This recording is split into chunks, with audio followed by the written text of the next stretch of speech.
వేలేరు గ్రామ ప్రజలు ఏం పాపం చేశారని మీరు వీళ్ళ గోదావరి నీళ్ళు ఇవ్వలేదని నేను అడుగుతున్నా. ఆనాడు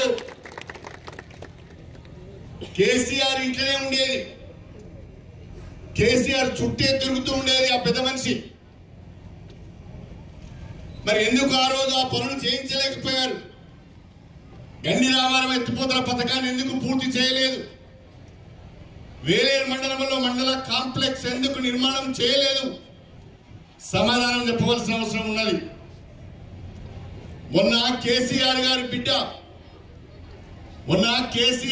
బిడ్డ ఒక మాట అన్నది, కేసీఆర్ చుట్టూ కొరివి దయ్యాలున్నాయి, ఆ కొరివి దయ్యాల వల్ల కేసీఆర్ సరిగా పని చేయలేకపోతున్నాడు అని ఒక పెద్ద మాట అన్నది. ఆ కొరివి దయ్యాలలో పెద్ద కొరివి దయ్యం ఎవడంటే వల్లరాజేశ్వర రెడ్డి అని చెప్పి